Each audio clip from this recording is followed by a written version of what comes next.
Terima kasih pimpinan. Para anggota Komisi 3 yang saya hormati, Wamen dan tim yang sangat saya hormati, juga para profesor yang mengikuti lewat Zoom.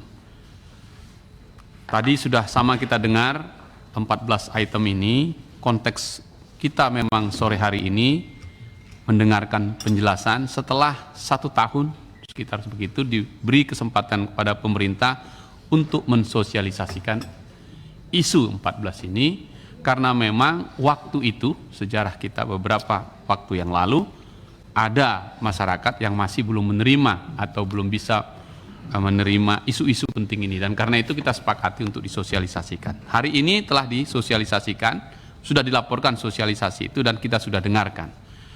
Pimpinan dari kami di fraksi Partai Demokrat tentu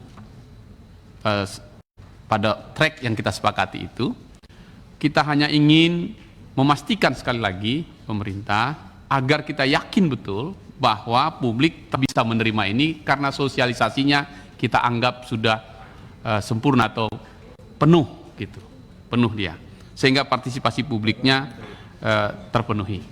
Nah, misalnya ini kecil saja sampai kemudian sebentar, saya izin yang nggak bisa diwakilkan. Terus saja, Pak. Terima kasih, saya teruskan saja. Misalnya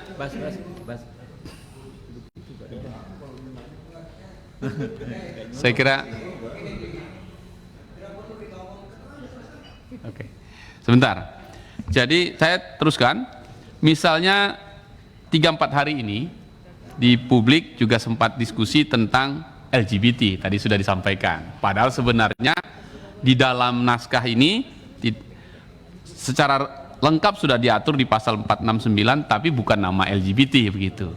Tapi ini memang menjadi concern kita, apakah nanti di memori pantolitik atau di tempat lain itu bisa ada penjelasannya, sehingga masyarakat yang tidak mengikuti ini atau tidak memahaminya secara lengkap mengerti ini. Mungkin sesama kita clear ini, tapi di masyarakat luas karena istilah yang mereka pahami adalah istilah ini. Karena itu mohon sekali lagi penjelasan dari Pak Wamen dan tim, apakah benar-benar sudah clear ini di publik. Nah, yang kedua, soal hukum living law ini, saya hanya ingin bertanya saja, apakah juga sosialisasinya ini sudah terjadi juga di daerah kami, di Tanah Batak. Kami atau masih hidup di sana yang kita sebut raja-raja bius. Masih lengkap di sana, misalnya di Kabupaten Toba ada namanya Raja Sijorat 10, punya 4 bius. Bius ini yang memiliki wilayah adat yang masih hidup sampai sekarang, ya, bius Narumonda, bius Sitorang, bius Persambilan dan Sigupar. Mereka hidup ini. Nah, dan saya terlibat di sana. Kalaupun belum sempat menyampaikan di sana kepada Raja bius, mungkin pada waktunya harus dijelaskan. Karena ini bagus sekali untuk menghidupkan.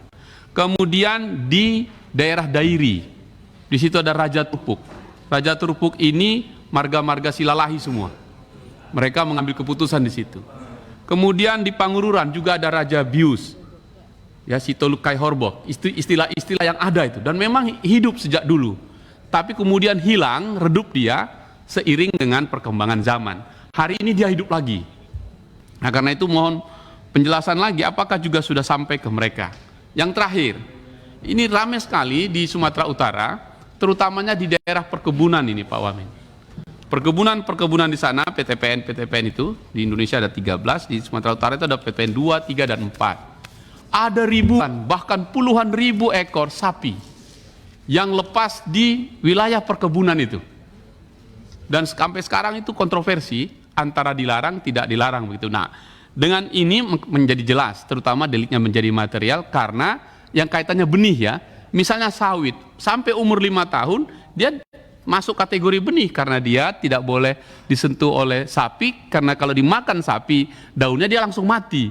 Tapi setelah dia di atas 10 sampai 15 tahun masih bisa, misalnya begitu. Nah, ini diperlukan penjelasan itu. Saya hanya ingin meminta penjelasan lagi dari pemerintah 3 isu itu, agar dengan demikian pimpinan sore hari ini kesepakatan-kesepakatan yang sudah diambil sebagai bagian dari sejarah perjalanan rancangan undang-undang ini bisa kita sepakati dan kita ketok bersama. Terima kasih pimpinan. Terima kasih Yang Mulia.